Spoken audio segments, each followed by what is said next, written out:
Good morning everybody, Clark Wagaman here, Sacramento Patio by CW Designs. We're here installing a lattice patio cover today, an open trellis design on a home here in Sacramento, California. We're going to do a roof mount. It's going to be a beautiful patio with 2 fan installations. It's going to provide a ton of shade, especially in the afternoon. We're here in the morning sun, and this is the east and that's the west, so in the afternoon it's going to be really hot and the sun's going to be beaming down back here. So you'll see how much shade we actually get, which is really cool. So check it out. We're going to show you some tips and tricks on how we install these aluminum patio covers that are no maintenance pretty much. And let us know if you have anything you'd like us to check out or put out as a video for more information for you. Like and follow for more, of course. We're just here showing you the awesome additions that we're doing on people's homes. We're stretching out these areas for people. They have a new space they can relax in the afternoon or in the morning, have a cup of coffee. It's pretty awesome. All right, so we're doing a pretty cool design here today. The layout's not perfect, so we had to do some math, which hurt our brains quite a bit, but that's part of the game. So we're going to do a double rafter layout today, which is approximately a 4-foot spacing for 2 rafters 3 inches apart from each other. And so we've spaced this all out, and we need to figure out from the first post to the last post equidistant spacing throughout the patio cover so it's nice and symmetrical, and that's what we just did. Now I'm going to mark those 2 brackets from center. So it's not going to be dead center on our mark. The brackets are going to have a 3-inch space and the brackets are 2 inches wide. So I need to space out from my mark 1.5 inches and another 1 inch for the center of the rafter, 2.5 total. So that's a 5-inch space. I'll put my brackets right on that mark, and then it'll leave a 3-inch space in between the rafters. I'll show you here exactly what I'm talking about when I mark this one. I've got my mark center on the double rafter.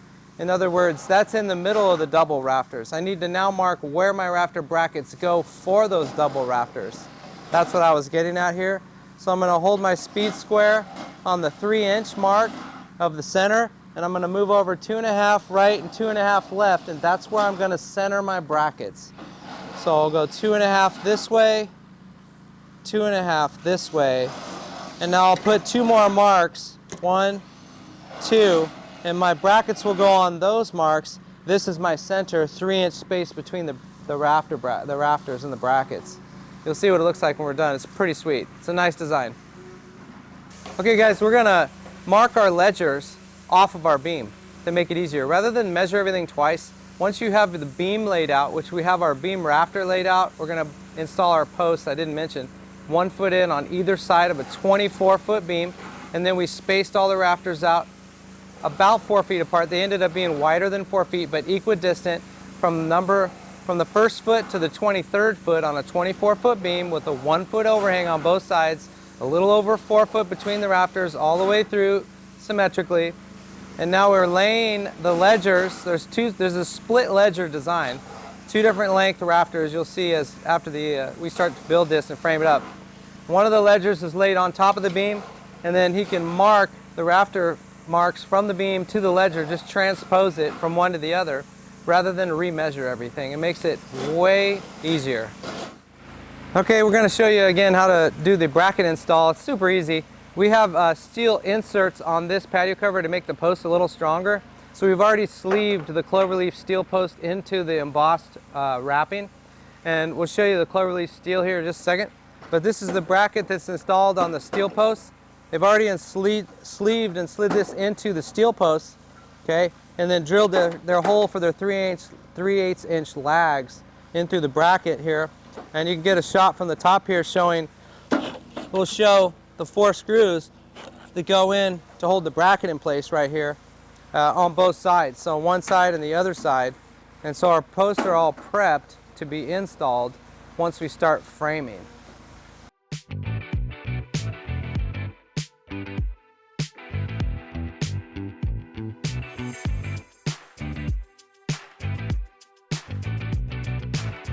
What we're showing here is these are some of our rafters, and the rafters are going to go up before our lattice tubes. The lattice tubes are 2-inch tubes, and so we're going to want to draw, if you remember, to draw the lines for your lattice tubes before you install the lattice rafters.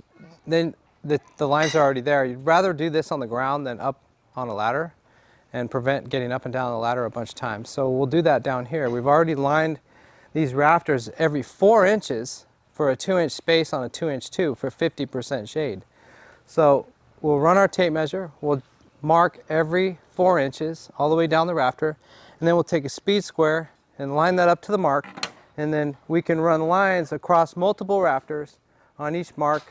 As long as they're lined up at the end here, flush, then those lines will be consistent once we install the patio. And we'll just put the shade bar tubes in line with these lines and screw them in so that we can easily install the lattice quickly and efficiently, rather than getting up and down and making multiple marks and pencil lines everywhere and having to run your tape measure up in the air and drop it and get down and pick it up. Okay, we're putting the ledger up. The first ledger, we have 2 ledgers, one back here, one in the front here, front, back side. Either way, there's 2 ledgers because there's 2 projections on this cover. The first one's going up right now. It's all lined up so that our post ends up where we want it to be out here. We've already squared off of the house. We know that we need the ledger to start 5 inches over from that corner of the house over there, so that our post is on the concrete with a 1-foot overhang. We're mounting the ledger with 14 by 1.5 inch SMS screws to the back of the bracket into the wood-filled aluminum ledger for the patio cover. Normally the brackets for the rafters would be on the face of the ledger. In this case, we decided to mount the rafters on top of the ledger to give us about 6.5 inches more space above our heads. When the patio's built, the house is low, like I said, and we want it to be about 9'6", so we decided to go on top of the ledger to give us more space. They're going to have 2 fans in here. We want to have plenty of space for the fans, and so we've got the brackets on top of the ledger instead of the face of the ledger this time. So another unique, it's like a uniqueness to this patio design that's not typical.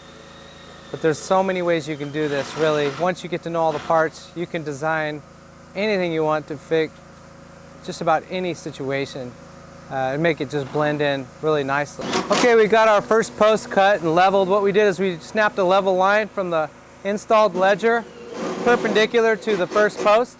So we've got a line snapped from the top of that ledger out to our post minus the beam and bracket, which is 8¼ inches. And we've cut that post so that this will be level structure from the post back to the ledger. Once we flip this over with the post installed, we're going to level back to the second post. Then we can cut and install that post. We'll have a nice level beam ready for all the rafters to be installed for the next step. Okay, man, we're going to level out this beam for our second post. We've got 1 post installed. We're holding up the beam. We're going to run a 4-foot level on the beam to level the other post and mark it. We'll pull everything down, cut the post, mount the post, then we'll be totally ready to frame this up with the rafters next. All right, we're going to frame up the first section, which is the longest section of the 2 parts. One is 22 feet, the other is about 10 or 10.5. These are 22.5-foot rafters, and we want our beam to be at 21, so that will give this patio a 1.5-foot overhang. So I've gone ahead and marked a 21-foot mark on the bottom of one rafter on the inside. This would be the right side rafter looking back at the cover of the house, and then a bottom mark on the outside or inside, or the opposite side I should say, also the inside, so you won't see it, at 21 feet on the left end rafter. So when we put these 2 rafters up, we're just going to line this mark at 21 on both rafters directly over the seam of the beam, and we can tag this into the rafter bracket to align the beam to the first section. Easy.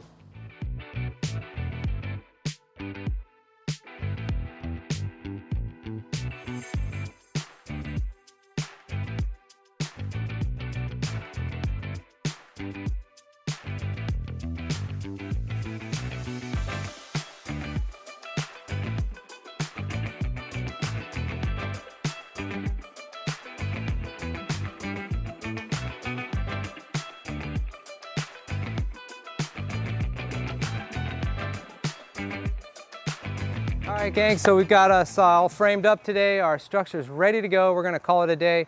Tomorrow we're gonna put our post wraps on. The posts, it's a 3-piece system. 1 post is up. We got 2 more parts to go on that post system. The lattice 2x2s to go over the top for all the shade bars. A couple fans to install, and that's pretty much it. We're almost there. It's a good start. We've got it all framed up, ledgers up, beams up, posts up, rafters in, ready to tube out and put the post wraps. That's it.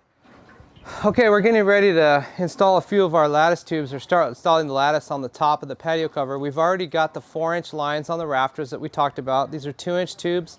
So once we line the 2-inch tube up to the 4-inch space up there, we'll have a 2-inch tube with a 2-inch space for 50% shade on the patio cover.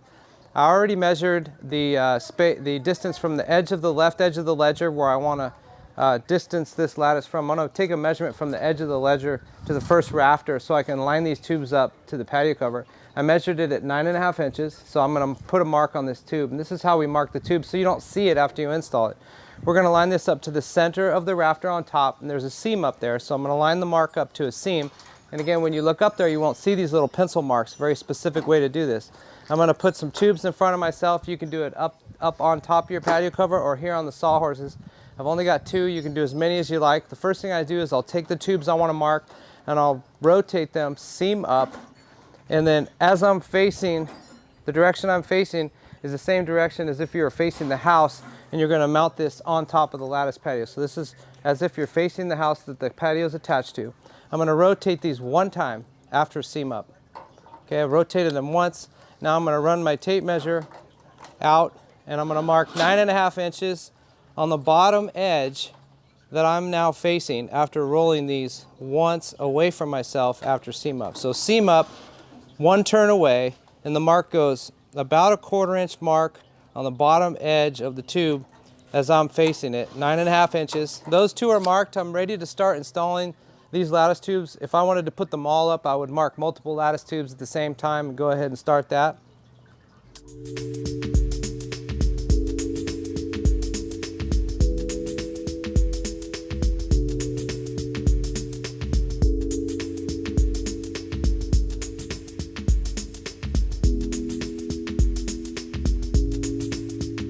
Okay, so while the guys are installing the lattice tube bars on top of the patio cover, I'm going to install a couple of drop shades for the customer. And they're pretty easy to do. We like to use sheet metal screws. We don't really use any of the hardware that the kit comes with. I'm using 10x1 sheet metal screws here. You can use a 10x5/8 sheet metal screw. Anything that'll hold through this metal. This is pretty thick metal, so I've never seen any come down using sheet metal screws. They're really strong. So I'm going to show you how we install the drop shades. Just going to install each bracket and measure out the roller. So we'll show you how to do that right now. All right, I've installed my first bracket here, 1 inch up from the bottom of the beam. There's no reason that that won't work in this case.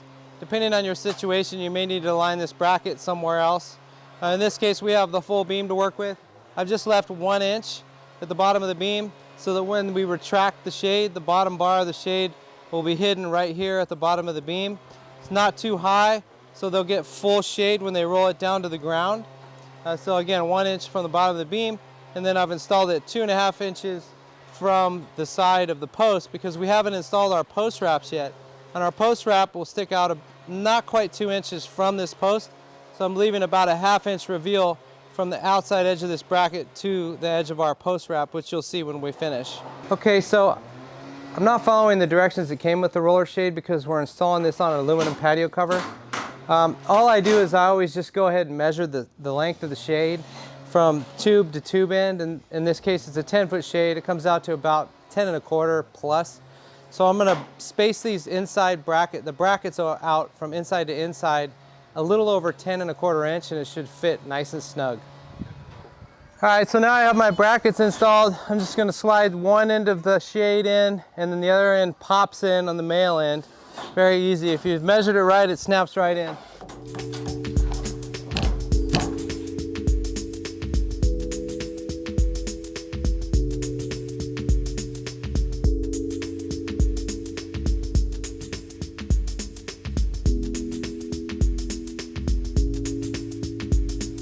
All right, the guys are putting up the last tubes on this patio cover. We're almost finished. We have to install 2 fans, wire the fans, finish these lattice tubes, and it'll be all finished and ready for the customer to enjoy completely.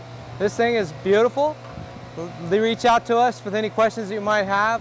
We love to design patio covers for people. It makes a humongous difference in the backyard. Have a look at this beauty. Enjoy.